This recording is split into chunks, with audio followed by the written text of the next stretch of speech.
Hello and welcome to this video about nuclear energy. In this video we're going to look at how nuclear power plants transform nuclear energy into electrical energy, the benefits and risks of nuclear power, and disposal of nuclear waste.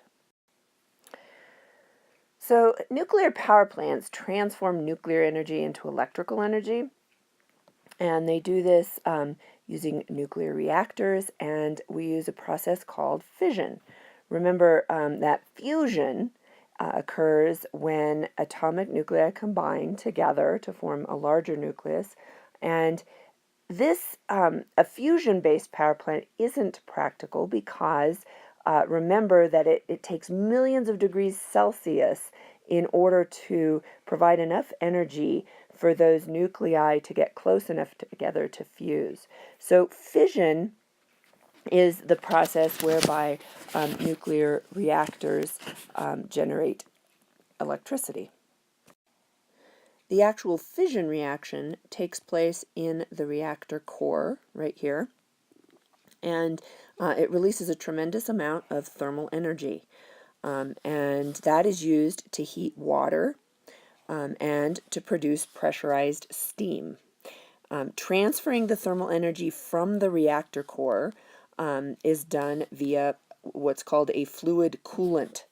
This hot coolant here is pumped into a heat exchanger, and then that thermal energy is transferred from that hot coolant into the water surrounding it right here. Causes the water to boil and produce pressurized steam. Right here is our steam line.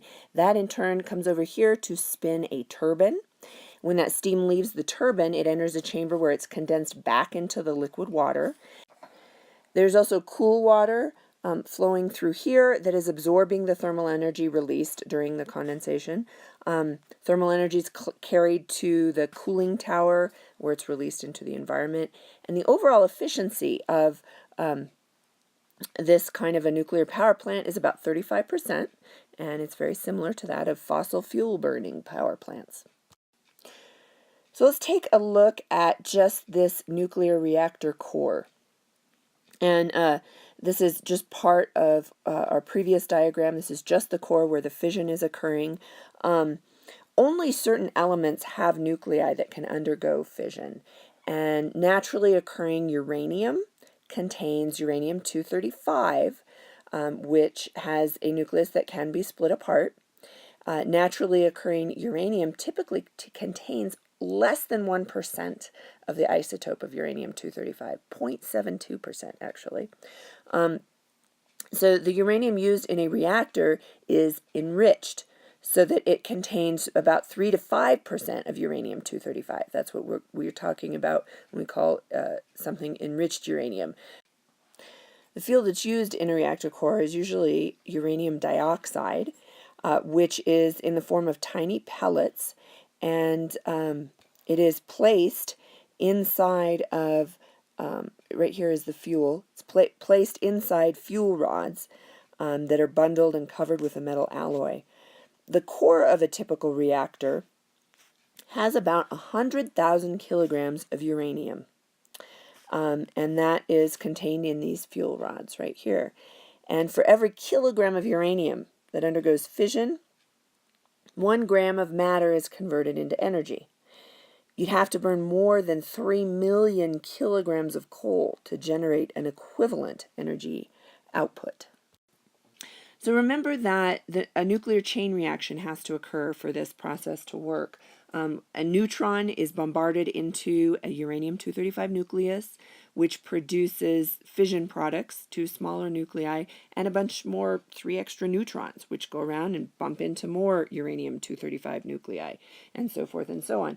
Remember that an uncontrolled chain reaction is an explosion, very bad.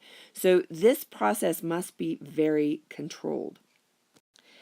In order to control the reaction, the neutrons that are released when the uranium-235 splits apart must be prevented from colliding with other uranium-235 nuclei.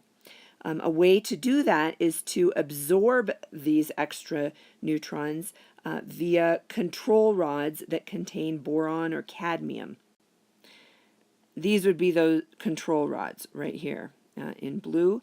And when these control rods are moved deeper into the reactor core, that causes them to absorb more neutrons and slow down the chain reaction. So in that way, reactions can be controlled.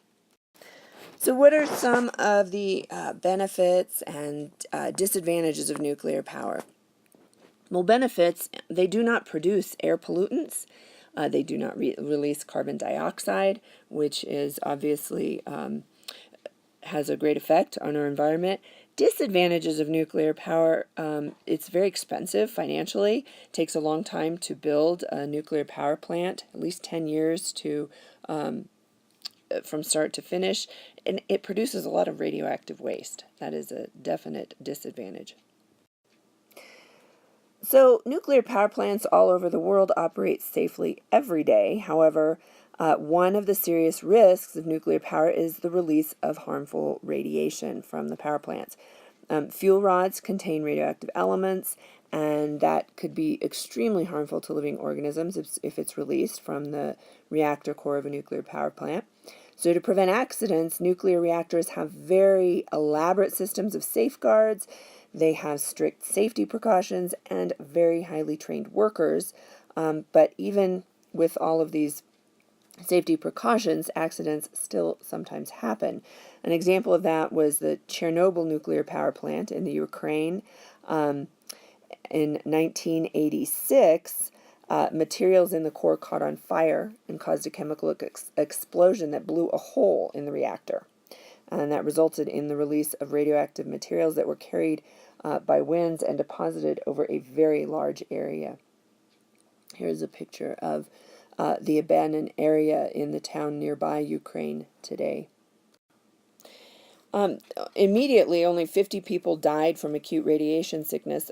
4,000 cancer-related cases were eventually attributed to the release of radioactivity. And the World Health Organization has estimated that about 600,000 people were exposed to radiation levels that continue to pose risks to their health.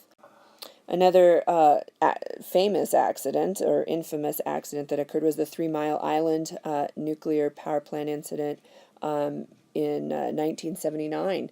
Research what happened there for advanced proficiency, if you like.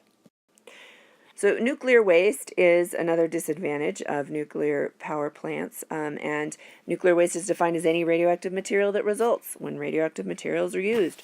It can be classified into low-level waste or high-level waste. Low-level nuclear waste usually contains very small amounts of radioactive material and usually materials that have short half-lives. Low-level wastes are byproducts of electricity generation, medical research treatments, pharmaceutical industry, food prep. High-level waste would be some waste that is generated by nuclear power plants or nuclear weapons programs, and much of the radioactive material in high-level waste becomes non-radioactive after a short amount of time. However, some of it will remain radioactive for tens of thousands of years. So that is definitely a disadvantage when we're talking about nuclear power. Here is just a picture of some spent nuclear fuel stored in some spill-safe containers. These containers are airtight steel or concrete with steel canisters around them, and the pool is a concrete pool lined with steel as well. Advanced ideas. Research the Denver Radium Superfund site. How was this site in Colorado contaminated with radiation, and what was done to reclaim the site? What are economical, environmental, social advantages of cleaning this site? You can look in your textbook if you're interested in that. What are some other examples of accidents that have occurred and released large amounts of radioactivity? Look at some of the information about those. Or research any aspect of nuclear power or nuclear weapons that is of interest to you. I look forward to seeing what you come up with, and we'll see you in class.